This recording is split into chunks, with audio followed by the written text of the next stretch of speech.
Now, the U.S. Department of Transportation is to begin cutting flights from Friday because of the continuing government shutdown, now the longest on record. The Federal Aviation Administration says it'll cut air traffic by 10% across 40 busy airports in order to maintain safety.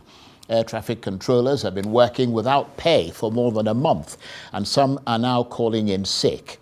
Correspondents say the government is trying to reassure air travelers, and there is no indication so far that air travel in the US is not safe.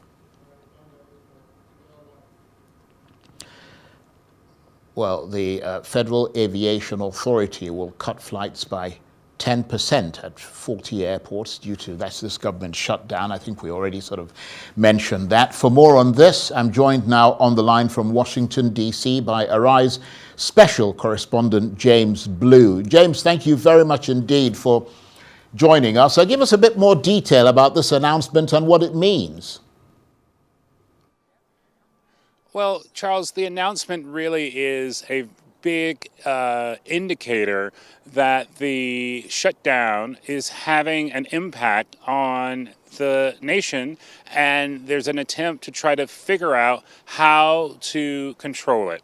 So the airports from the busiest in the U.S., Hartsfield International in Atlanta, Boston Logan Airport, Baltimore, Charlotte, JFK, Newark, Miami, across the country, basically flights are going to be restricted, cut by about 10%.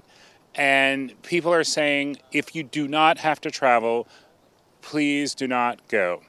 There's a combination of problems. Yes, there are a lack of air traffic control officers. And this obviously is required for safety. I have flown for the past 3 days, and each flight that I have flown on has been delayed in both directions between Washington and New York. But in addition, there are the agents who screen the baggage and screen the items that people take onto the flights. Those workers are also beginning to call in sick.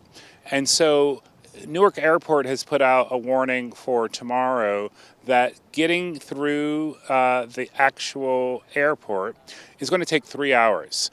That's in addition to any delays. And so there's really going to be a travel Armageddon tomorrow. And I think there's a real sense that this may push people to try to end the actual shutdown, the longest shutdown in U.S. government history.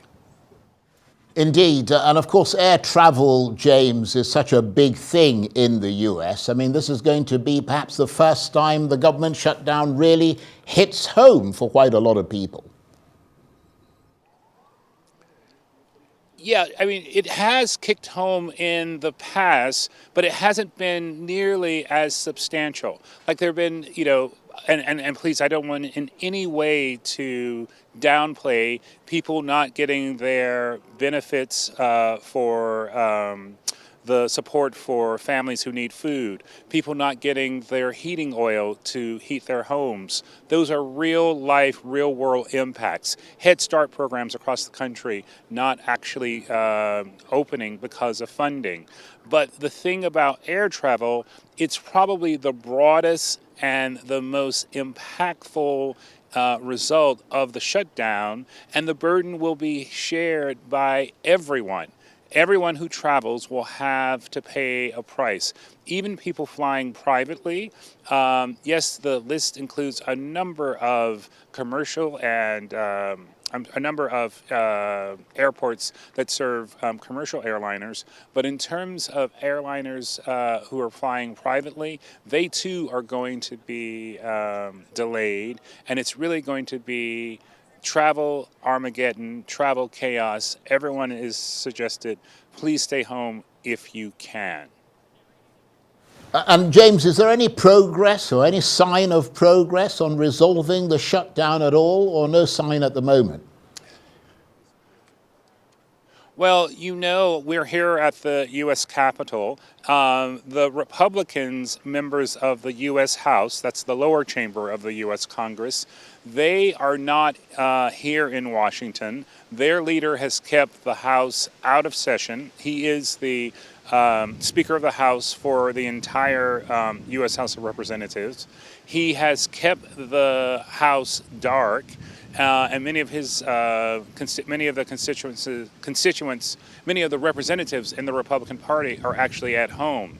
The Democratic side of the House of Representatives, they are here. There was just a press conference here on the Capitol grounds, and basically they are demanding that Republicans meet with them as often as possible, to no effect. That's on the House side. On the Senate side, there are discussions. There are active discussions, and the discussions are with a very particular group of Democrats and Republicans, mostly Democrats who are up for re-election in 2028. In 2026, Democrats like Senator John Ossoff of Georgia, who is trying to find a way to get both the Republican and Democratic senators to figure out some path forward. The talk that we're hearing is that there might be a short-term spending bill that gives authorization to spend through the end of December and actually gives them about 6 weeks to come up with some type of plan to move the government along. But I think after the pain of this weekend with all of the flight delays, I think you'll see a very quick movement toward resolving this, because this is going to impact everyone. And I mean, you talked about pain there, James. Is there any indication that as a result of the elections 24 hours ago, where the Republicans fared quite badly, that this may put some pressure on them and potentially Donald Trump as well to get more involved in ending this shutdown? Well, I think that's really been a striking sort of issue with this shutdown, Charles, that the president himself has not taken an active role in trying to alleviate it and trying to end it. If you look at past shutdowns, and I've covered a number of them from the Clinton years when President Bill Clinton and House Speaker Newt Gingrich were battling heads. Yes, they disagreed, but they met, practically every day, or their teams met quite often, trying to get to the bottom of it and trying to solve for it.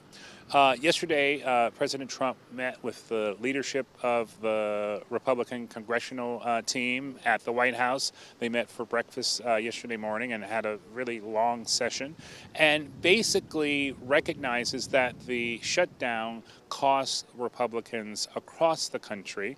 As you know, they lost the governor's races in New Jersey, in Virginia. They were roundly defeated in New York for the mayoralty there, and the proposition in California, which allows the state to change the voting congressional districts, also passed. So it was a real kick to the Republicans. And if you look at sort of what changed, many people who had voted for Trump in the 2024 election voted differently this time. And so that's a very big warning sign to the Republicans and to the president.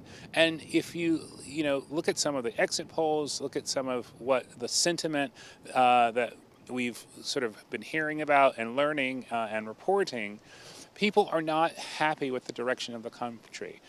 Prices remain high. Job losses are at some record levels. A number of companies have announced they're going to be laying people off using AI instead. And so there's a real sort of nervousness within the population. And as a result, voters, sort of really gave it to the party in power, and that was the Republicans. And so I think you will start seeing action. In many ways, this action to reduce flights is at the behest of the head of the Department of Transportation, the Secretary of Transportation, Sean Duffy.